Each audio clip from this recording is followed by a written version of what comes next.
Good morning Jyotsna గారు, మీకు, దిలీపాచారి గారికి, కత్తి వెంకటస్వామి గారికి, హెచ్ఎం టీవీ ప్రేక్షకులకు.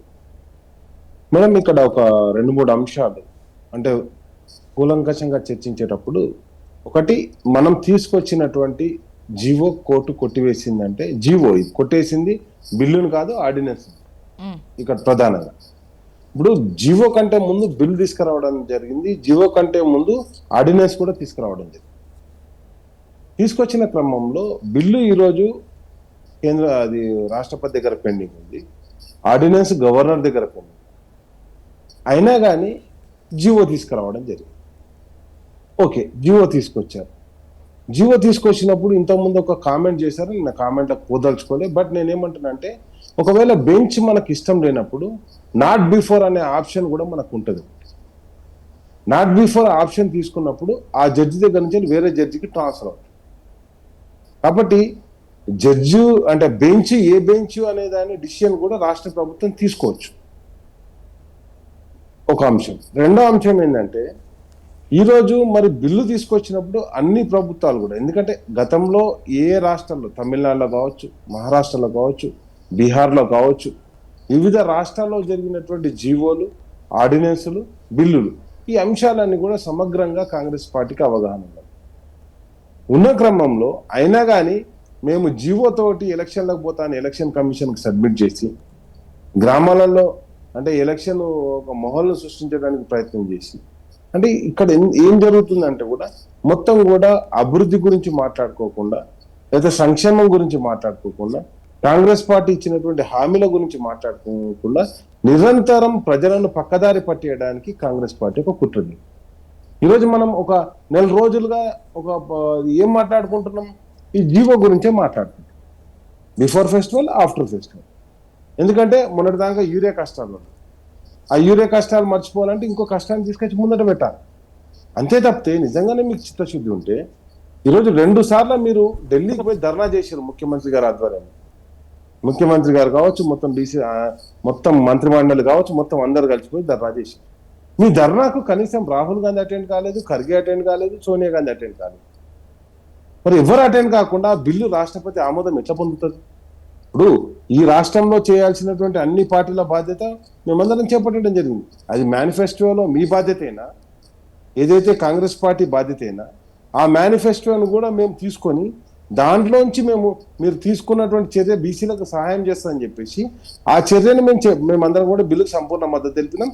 మా వర్కింగ్ ప్రెసిడెంట్ కేటీఆర్ గారు ఇంకొక అడుగు ముందుకేసి, మీరు రాజ్యసభలో ఆ బిల్లు పెట్టండి, మాకు రాజ్యసభలో 4 సభ్యులు ఉన్నారు, వాళ్ళతో మద్దతు ఇస్తామని కూడా ప్రకటించడం జరిగింది. అసలు మీరు చేపట్టిన చర్య లేదు. ఈరోజు కోర్టు ముందట మీరు ఏ డేటా ఇవ్వకుండా, ఎంపెరికల్ డేటా ఇవ్వకుండా, మీరు ఒక జీవో ఇచ్చినప్పుడు ఆ జీవోకి ఏమేమైతే సపోర్టింగ్ డాక్యుమెంట్లు ఇవ్వకుండా కోర్టును తప్పుదోవ పట్టించే విధంగా చర్యలు చేపట్టినప్పుడు తప్పకుండా దాన్ని అంత సమాజం మొత్తం గమనించడం జరుగుతుంది. ఈరోజు నిజంగా ఒకవేళ ఎలక్షన్లు డిక్లేర్ అయ్యి ఉండి ఒక వారం రోజుల తర్వాత కోర్టు వాటిని ఆపేసి ఉంటే గ్రామాలలో సర్పంచ్ కావాలనో, ఎంపీటీసీ కావాలనో, జెడ్పీటీసీ కావాలనో ఆర్థిక పరిస్థితి ఏంది మేడం? తప్పకుండా ఖర్చులు పెట్టుకోవాలి.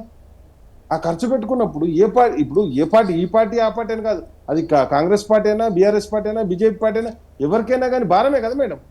ఆ భారం గురించి ఆలోచించకుండా ప్రజల్ని బాధ పెట్టే విధంగా ఏం చర్యలు మేడం ఇది? ఒక్క చర్యనైనా ప్రజా బాగు గురించి ఉన్నదా? మూసి రివర్ ఫ్రంట్ కావచ్చు, హైడ్రా కావచ్చు, విచర్ల కావచ్చు, యూరియా కావచ్చు, ఏది మేడం ఇది? నేనేమంటున్నా అంటే ఇప్పటి వరకు ఏదైతే మొన్న వడ్లు కొన్నదో ఆ వడ్లకు బోనస్ వాళ్ళే. ఇప్పుడు రాకేష్ గారు, బిల్లు, ఆర్డినెన్స్, ఇప్పుడు జీవో అంటే ఒకదాని తర్వాత ఒకటి ప్రయత్నం చేస్తూనే ఉన్నాం. అంటే ఏం చేయకపోతే మీరు ఇచ్చినటువంటి హామీ ఏమైంది అన్నటువంటి క్వశ్చన్స్, విమర్శలు కూడా చేసేది మీరే కదా. ఈ ప్రయత్నాలు చేయకపోతే ఎట్లా? ఎస్ మేడం, చేయాల్సింది. చేసే క్రమంలో ఇంతకుముందు దిలీపాచారి గారు ఒక స్పష్టంగా చెప్పారు. నువ్వు మేనిఫెస్టోలో చెప్పినట్టుగా ఇప్పుడు వైన్స్ టెండర్లు పడ్డాయి మేడం. గతంలో మేము గౌడ కులస్తులకు అందరికి కూడా వాళ్ళు ఏదైతే ఇప్పుడు కళ్ళు వృత్తి తగ్గిపోతుంది కాబట్టి వాళ్ళకు ఒక 15% మేము రిజర్వేషన్ ఇచ్చాం మేడం. ఏది టెండర్లలో వాళ్ళు వేయచ్చు అని వాళ్ళకు సపరేట్ గా కేటాయించడం. కాంగ్రెస్ మేనిఫెస్టోలో 25% ఇస్తామని చెప్పారు మేడం. అది ఎందుకు ఇంప్లిమెంట్ చేయలేదు మరి గౌడన్నలకు? ఇప్పుడు నువ్వు ఇంప్లిమెంట్ చేస్తున్నప్పుడు అది ఇంప్లిమెంట్ చేయాలి కదా మేడం. అది ఎందుకు ఇంప్లిమెంట్ చేయలేదు? 20,000 కోట్ల బడ్జెట్ ఎందుకు కేటాయించలేదు? లేకపోతే మత్స్యకారులకు కావచ్చు ముదిరాజు కులాన్ని తీసుకొచ్చి బీసీఏలో కలుపుతా అని చెప్పాము. మరి బీసీఏలో ఎందుకు కలపలేదు? నీ మేనిఫెస్టో నేను అడుగుతుంది. 42% నీ మేనిఫెస్టో ఏ విధంగానైతే ఉన్నదో కేంద్రంతో సంబంధం లేని రాష్ట్రంలో నిర్ణయాలు తీసుకొని రాష్ట్రం ముందడిపోయేటువంటి అంశాలు కూడా ఎందుకు పోవట్లేదు మీరు? నేనేమంటున్నానంటే ఇవన్నీ కూడా నేను బీసీల గురించే మాట్లాడుతున్నాను. ఎక్కడ కూడా సబ్జెక్ట్ డిబేట్ కావట్లేదు. బీసీ మీ మేనిఫెస్టోలో మీరు ఏదైతే పెట్టిరో వాటన్నిటిని ఎందుకు చేపట్టడం లేదు? చేప పిల్లలు ఎందుకు పంపిణీ జరగలేదు? గొర్రెల పెంపకం ఎందుకు జరగలేదు? అన్ని కులాలకు కార్పొరేషన్ ఏర్పాటు చేస్తున్నారు. ఒక వైశ్య కులానికి తప్ప మిగతా ఏ కులానికి కూడా కార్పొరేషన్ ఎందుకు ఏర్పాటు చేయలేదు? మరి మిగతా కులాల అన్నిటి కూడా ఏర్పాటు చేయాలి కదా మేడం, మీ మేనిఫెస్టోలో పెట్టిందే. కాబట్టి ఏది చేయకుండా నేనేమంటానంటే ఎప్పటికొక గేమ్, నిరంతరం ఒక డైవర్షన్ స్కీమ్ నడవాలి. ఆ డైవర్షన్ స్కీమ్లో ఇప్పుడు మనలందరినీ లాగడానికి ప్రయత్నం చేస్తున్నారు. నేనేమంటున్నానంటే ఇక్కడ స్పష్టంగా మీరు తీసుకున్నటువంటి ఏ నిర్ణయం కూడా మీ కేంద్ర పార్టీ యాక్సెప్ట్ చేయట్లేదు. మీరు చెప్తున్నటువంటి నిర్ణయాలన్నీ మీ సొంత నిర్ణయాలే. ఇక్కడ ఉన్నటువంటి రేవంత్ రెడ్డి గారి ప్రభుత్వ నిర్ణయమే. ఇంతకుముందు అన్నాడు ఒక మాట, అగ్రవర్ణాలు అడ్డుకున్నారు అంటే అగ్రవర్ణం ఉన్నటువంటి ముఖ్యమంత్రి గారు జీవో ఇస్తే అదే సామాజిక వర్గానికి సంబంధించినటువంటి రెడ్డి జాగృతి సంస్థ దాన్ని అడ్డుకుంటే వాళ్ళని ఒక్క మాట అనలే. నేనేమంటున్నా అంటే ఏదో ఒకటి మాట్లాడిపోవడం కాదు. మనం ఒక సబ్జెక్ట్ గురించి చర్చించేటప్పుడు కులకంశంగా చర్చించాలి. దేశం మొత్తం మనల్ని గమనిస్తుంది అనుకున్నప్పుడు ఆ దేశం మొత్తానికి ఒక సందేశం ఇచ్చే విధంగా ఉండాలి. అంతే తప్పితే మనం మర్చుకున్నామా ఇక్కడ ఎవరు గెలిచిరు అనేది సమస్య కాదు. ఓడిపోయింది బీసీ సమాజం, ఓడగొట్టబడ్డది బీసీ సమాజం, అంచబడ్డది బీసీ సమాజం. దాని గురించి మాట్లాడకుండా మనం దేని గురించో మాట్లాడుకుంటే ఆ జీవోలో ఉన్నటువంటి ఆ జీవోకు ఉన్నటువంటి సపోర్టింగ్ డాక్యుమెంట్స్ ఏంది? ఉత్త జీవో ఇస్తే అయిపోతుందా? ఆ జీవోకి సపోర్టింగ్ డాక్యుమెంట్ ఇవ్వాలి, ఎంపరికల్ డేటా ఇవ్వాలి కదా, అదేవిధంగా కులగణన ఇవ్వాలి కదా, అది పబ్లిక్ డొమైన్లో పెట్టాలి కదా, దాని మీద అభ్యంతరాలు తీసుకోవాలి కదా. అవేమన్నా జరిగినాయా? జరగలేదు. ఎందుకు జరగలేదు? జరగవు. కాబట్టి నేనేమంటే చిత్తశుద్ధి లేనప్పుడు జరగవు. ప్రభుత్వంగా చిత్తశుద్ధి, నేను ఒకటే మాట చెప్తున్నా, ఇదే సకల జల సర్వే మా రాష్ట్ర ప్రభుత్వం మేము ప్రభుత్వంలో ఉన్నప్పుడు చేసినప్పుడు దాన్ని పబ్లిక్ డొమైన్లో పెట్టడం జరిగింది.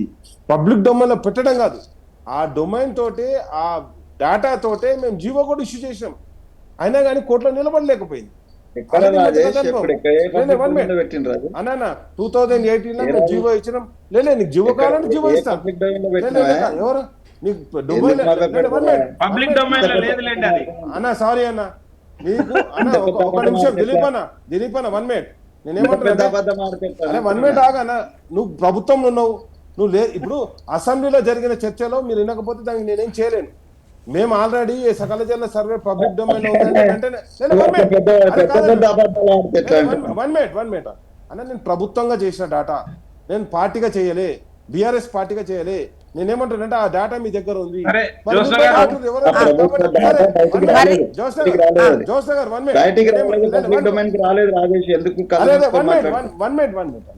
సరే నువ్వు అంటున్నాగా నేను పెట్టినా, నేను అంటున్నా పెట్టలేను. నీ డేటా పెట్టి మరి నీకు ఎన్ని శాతం అయితే కాదా? నీ డేటా ఏది? నీ డేటా ఏది? అరే కాంగ్రెస్ చేసింది కదా, కాంగ్రెస్ చేసింది కదా. అరే కాదన్నా, నీ డేటా ఎందుకు పెడతావు? సారీ మేడం, జోష్న గారు నేను ఒకటే మాట చెప్తాను. ఈ రోజు కాదు కేంద్ర పార్టీ కాంగ్రెస్ పార్టీ అసలు ఈ జీవోకు, ఈ వీళ్ళ మేనిఫెస్టోకు, కాంగ్రెస్ పార్టీ రాష్ట్ర మేనిఫెస్టోకు మద్దతు ఇస్తుందా ఇవ్వట్లేదా? ఆ స్పష్టత చెప్పాలి. చెప్పకుండా ఇప్పుడు రేవంత్ రెడ్డి గారు 2 సార్లు ధర్నా పోతారా మేడం? నువ్వు సక్సెస్ అయిన తర్వాత ధర్నా ఎందుకు మేడం? మళ్ళా నువ్వు జీవోతో సక్సెస్ అయినవు. అసలైన ముద్ద మర్చిపోతున్నారు మీరు. వాళ్ళు సిడబ్ల్యూసీ లో తీర్మానం, మన బీహార్ లో జరిగిన తీర్మానం పెట్టి రేవంత్ రెడ్డి గారిని అభినందించారు. బీసీలకు 42% రిజర్వేషన్లు అమలు చేసినాం అని చెప్పి.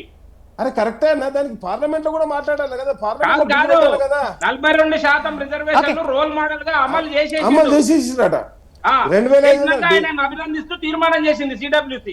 ఢిల్లీ ఎలక్షన్ కాంగ్రెస్ పార్టీ దీన్ని తీసుకొని వచ్చి రాజకీయం చేయాలనుకుంటున్నారు. 1 మినిట్ దిలీప్ గారు, నేను ఏమంటానంటే మేడం, ఇది రాష్ట్రంలో ఉన్నటువంటి చాలా మంది నాయకులకు, రాజకీయంలో కొనసాగుతున్న అనే నాయకులకు ప్రతి ఒక్కరు కూడా గుదిబండగా మారుతుంది. ఇట్లాంటి తప్పుదో పట్టేద్దని నా విజ్ఞప్తి మేడం. ఓకే.